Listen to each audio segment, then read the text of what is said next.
Allrounder अमाद Wasim के retirement वापस लेने के इम्कानात बढ़ गए।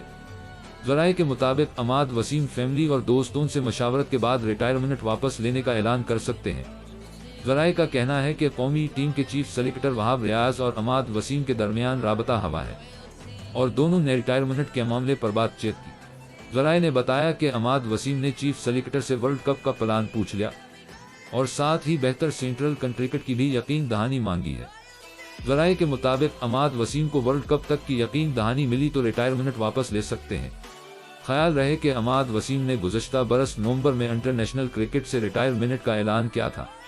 उन्होंने PSL के प्ले ऑफ मैचेस और फाइनल में गैर मामूली कारकर्दगी का मुजाहिरा किया, जिसके बाद उनकी न्यूजीलैंड के खिलाफ सीरीज के लिए कौमी टीम में वापसी की बातें होने लगी हैं।